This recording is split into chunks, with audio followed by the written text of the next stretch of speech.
शाम को होटल से वापस आते समय अचानक जब सलमा से सामना हो गया तो अनवर एकदम घबरा गया। अरे अनवर तुम।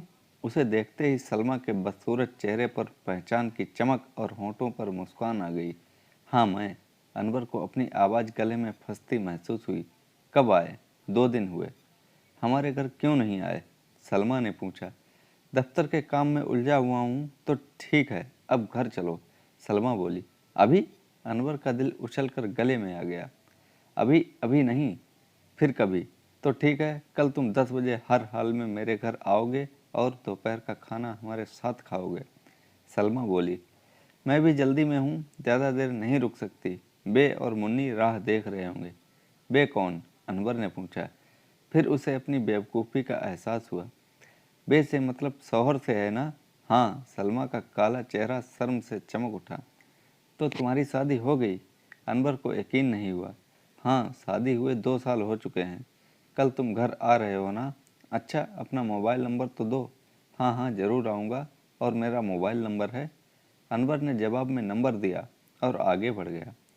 सलमा को देखते ही अनवर पर जो घबराहट छाई थी, उसकी शादी की बात सुनते ही वह दूर हो गई। कुछ पल पहले वह सलमा से पीछा छुड़ाने के लिए उससे वादा कर रहा था कि वह उसके घर जरूर आएगा, लेकिन अंदर ही अंदर यह सोच रहा था कि सलमा के घर जाने के बजाय वह यह शहर छोड़कर भाग जाएगा। परंतु जैसे ही सलमा ने बताया कि उसकी शादी हो चुकी है और उसकी एक बच्ची भी है, तो अनवर का सारा डर दूर हो गया। उसने तय कर लिया कि अब वह सलमा के घर जरूर जाएगा। सलमा की शादी हो गई है। अनवर रास्ते भर इसी बारे में सोचता रहा। कोई और उससे यह बात कहता तो वह यकीन नहीं करता, पर सलमा ने खुद कहा था तो यकीन न करने का सवाल ही नहीं उठता था। सलमा की शादी उसके लिए ही नहीं, हर उस आदमी के लिए हैरानी की बात हो सकती थी जो सलमा को जानता था। अनवर जब भी इस शहर में आता था, इस बात से डरता रहता था कि कहीं सलमा से आमना सामना ना हो जाए। सलमा का सामना करना उसके बस की बात नहीं थी। उसे अचानक वह पुरानी वारदात याद हो आई। वह नहीं चाहता था कि फिर उसे एक बार उस तरह की किसी वारदात का सामना करना पड़े। इसलिए कादिर चाचा की मौत के बाद भी अफसोस करने वह उनके घर नहीं गया।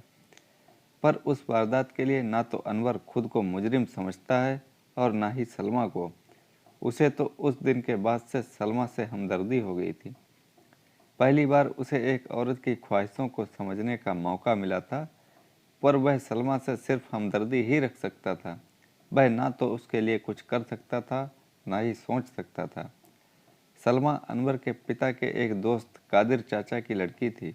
वह बहुत बदसूरत थी। काला रंग, पिचका हुआ चेहरा, छोटी छोटी आंखें, बड़ी सी भद्दी नाक और बाहर निकले दांत।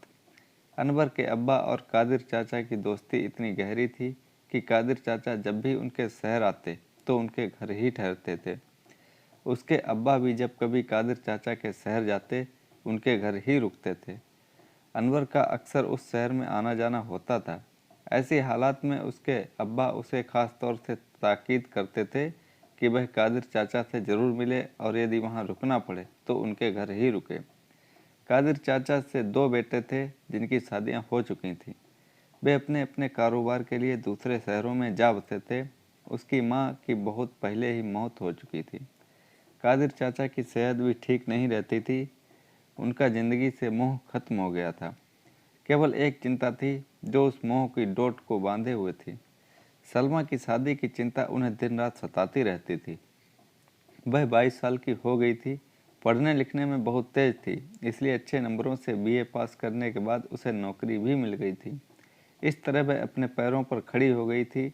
लेकिन भला कौन बेवकूफ़ सलमा जैसी बदसूरत लड़की से शादी करने के लिए तैयार हो सकता था। माना कि वह एक कमाऊ लड़की थी। कादिर चाचा ने भी उसकी शादी के लिए काफ़ी पैसा जमा कर रखा था। सलमा के दोनों भाई अपनी बहन के दहेज में मुंह मांगी चीज़ें देने को तैयार थे, पर इन तमाम बातों के बावजूद भी कोई सलमा से ब्याह करने को तैयार नहीं हुआ।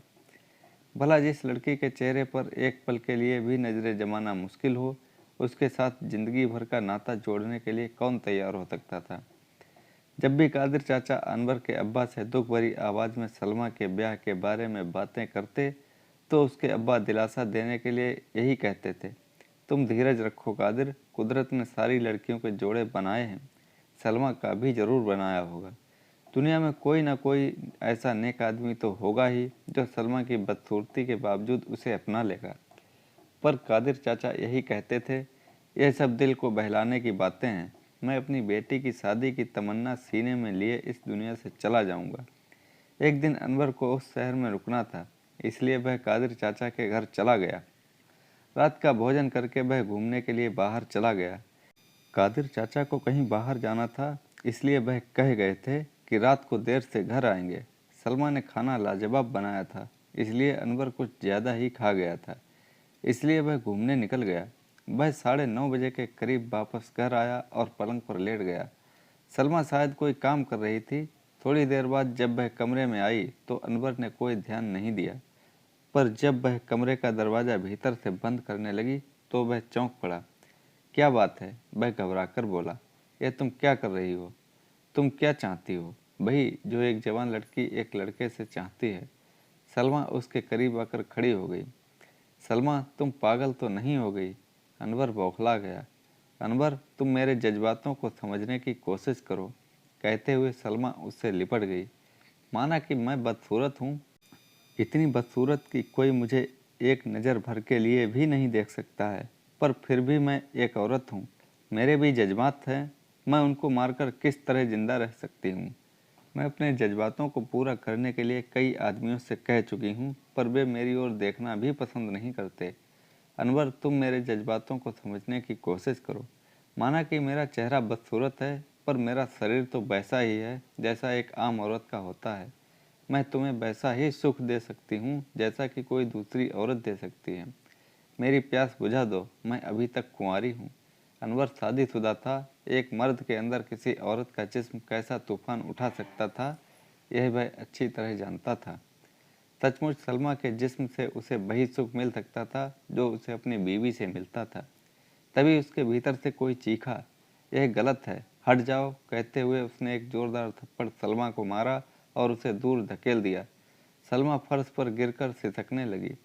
अनवर ने अपनी उखड़ी हुई सांसें दुरुस्त की और फिर अपना सामान उठाकर तेजी से घर से निकल गया। उसके बाद अनवर फिर कभी कादिर चाचा के घर नहीं आया। उस घटना के बाद से अनवर ने उस घर से सारे रिश्ते ही तोड़ लिए थे और सलमा के बारे में सोचना भी छोड़ दिया था। उसे महसूस होता था कि सलमा जिस हालात से गुजर रही है वह काफ़ी खतरनाक है। ऐसे में वह कभी भी भटक सकती है। अनवर जब भी इस शहर में आता, यही डर दिल में बना रहता कि कहीं सलमा से सामना ना हो जाए। अभी तक ठीक था, पर आज सामना हो गया था। पर अब अनवर सलमा से बचना नहीं चाहता है। वह उसके घर जाना चाहता था और उसके नेक पति से मिलना चाहता था, जिसने सलमा जैसी बदसूरत लड़की को अपनाया था। दूसरे दिन सुबह 10 बजे जब अनवर सलमा के घर पहुंचा तो वह उसकी राह देख रही थी। मुझे यकीन था कि तुम जरूर आओगे, फिर भी शक तो था ही कि आते हो या नहीं, कहते हुए सलमा ने उसे अंदर आने के लिए कहा। घर बहुत शानदार था, लगता है कुछ काम हो रहा था, क्योंकि यह घर दूसरी मंजिल पर था और आवाज़ें निचली और ऊपर वाली मंजिलों से आ रही थीं। इनसे मिलो, यह हैं मेरे शौहर लतीफ़ साहब, कहते हुए उसने सोफे पर बैठे एक आदमी की तरफ इशारा किया। सोफे पर बैठे सलमा के शौहर ने अनवर को पहले सलाम कर दिया। जवाब देते हुए अनवर हैरानी से सलमा के अंधे पति को देखने लगा। उसकी उम्र 25-26 साल के आसपास थी, जिस्म गठीला और रंग गोरा था। अनवर भाई, सलमा अक्सर आपके और आपके घर वालों के बारे में बताया करती है। मैं आपको देख तो नहीं सकता, पर महसूस कर सकता हूँ, लतीफ़ बोला। इस बीच सलमा छोटी सी बच्ची को ले आई और बोली, यह है मेरी बेटी मुन्नी। अनवर ने बच्चे को देखा, वह सचमुच खूबसूरत थी। बच्ची उसे देखकर हंसने लगी तो अनवर ने उसे चूम लिया। अनवर भाई, शादी से पहले मुझे चारों ओर से ठोकरें मिलती थीं। मेरी ज़िंदगी तो अंधेरों से भरी थी। अनाथ आश्रम में पला और बड़ा होकर दर बदर की ठोकरें खाने सड़कों पर निकल आया। अनाथ आश्रम में मुझे खराद का काम सिखाया गया था। ऐसे में सलमा ने मुझे सहारा दिया, मुझसे शादी करके मुझे अपने पैरों पर खड़ा किया। लोग कहते हैं कि वह बहुत बदसूरत है, पर खूबसूरती और बदसूरती क्या है, मैं तो कुछ भी नहीं जानता। मेरे लिए तो सलमा से खूबसूरत औरत इस दुनिया में है ही नहीं। सलमा ने मुझे खराद का काम लोगों को सिखाकर छोटा सा कारखाना खुलवा दिया।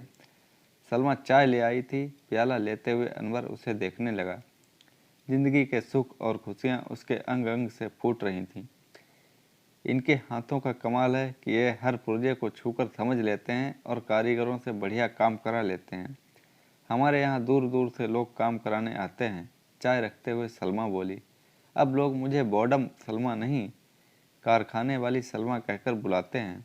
अनवर, सलमा ने राज बताया। सलमा एक बदसूरत औरत थी, पर उसने अपनी होशियारी से इतना समझौता किया था कि उसकी ज़िंदगी खुशियों से भर गई।